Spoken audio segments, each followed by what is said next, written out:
This Valentine's Day marks 29 years since Joe Camara was shot on the job. The case continues to puzzle investigators, with many in his family wondering who shot Joe. It was the early morning, and my sister called me. And she says something happened to Joe. Thick Tule fog blanketing the valley in the early morning hours of February 14th, 1996. You know, in this area, when the fog comes down, a lot of crooks go out and commit their crimes. That Valentine's Day started as normal for 35-year-old Joe Camara. Before the sun was up, he headed to work at the Souza Dairy, ironically located on Valentine Avenue. Joe, from what we looked at, I mean, he's really good at his job. He knew what he was doing, and he did this every morning.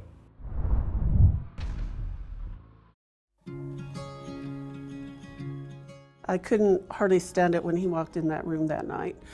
Judy Camara met the love of her life in October of 1989. He was a cowboy, and that was my kind of thing at that time. He walked in the bar, and that was that. By Christmas, they were engaged, and in May of 1990, they were married. A few years later, they welcomed their first son, Adam. He was pretty nervous about having a child, but once Adam was born, he would come in the house, go straight to the bassinet. Camara lived a simple life, with his main priority providing for his family. That day, in 1996, he was scooping feed and taking it out to the cattle on the dairy when things took a turn. His killer shot him, taking the young father's life. From the way everything was set up, I believe he was shot only one time. Later that morning, Camara's co-workers found his lifeless body and called the sheriff's office. He was laying next to a big loader that he was still running. Detective Chris Curtis worked the case. This is probably one of the cases that's a regret for me that we never were able to arrest anybody in it, but I think that somebody is probably out there still that knows what happened. This case could still be solved. He says, based on the crime scene, they believe the killer stood on pallets or some type of wood before firing through an opening. And there was an opening in the wall right near where Joe had been working on the loader.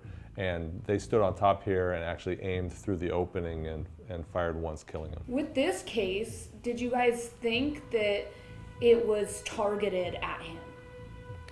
Well, it sure seemed like it. It seemed like a hit, but we couldn't find anything in his past or with any of his family, anything that would lead us to believe that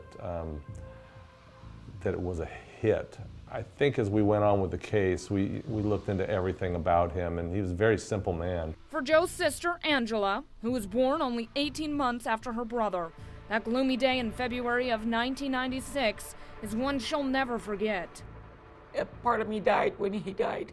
Judy left to care for their 3-year-old son, Adam, alone. How am I going to tell this poor child his daddy's gone? He remembers me sitting him on the bed, on his grandma's bed, and telling him that his daddy died and he's not coming home. A father taken from his young son, a brother taken from his 2 sisters, a mother and father burying their child. The senseless act of violence puzzling investigators. Because Joe Camara lived such a simple life, like many cases, the first ones investigated are the family. The first people they look at is family, and especially the wife. Judy underwent a lie detector test. And I was more than willing to do whatever I could, but it was a little unnerving to do the polygraph, to say the least. Once she was ruled out, it was back to the crime scene, looking for tracks, fingerprints, and other clues. There was really nothing we could point to that would make our spidey senses go up, if you will. So then we started thinking outside, okay, could this have been a theft or a robbery gone wrong? During that time, egg theft was on the rise, with the number of dairies targeted.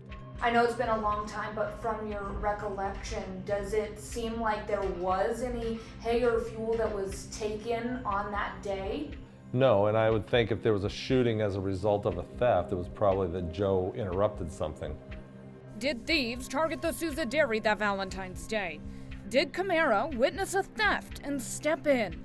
Those were all theories at the time, but as the days went on, the leads dried up. I can't even fathom taking somebody's life. And I can't fathom how somebody can take someone's life and just go on about their merry business of life. You know, they're living their life and my husband's in the grave. Looking for answers, Judy reached out to the governor's office, securing a $50,000 reward for information leading to an arrest. It's a reward that stands today. As time ticked by, the tight-knit Portuguese family having no choice but to move on without answers. I got to a point where, I wanted to find out. I wanted to know, like, right away who did it and why. But then I got to a point, well, what's the use? It's not going to bring him back. But you still want to know who and why. Adam moved to Alaska, and he got engaged. The wedding, a milestone that Joe will not be there for. Still, for Judy and Angela, hope remains that one day a person will come forward. But it's my hope now that if somebody was too afraid to talk back then, that they will come forward now. Next Wednesday, we dive into a cold case of a former Kern County Sheriff deputy. We have a preview coming up tonight at 11. Reporting from the studio, Madeiras Bab, CBS 47 Eyewitness News.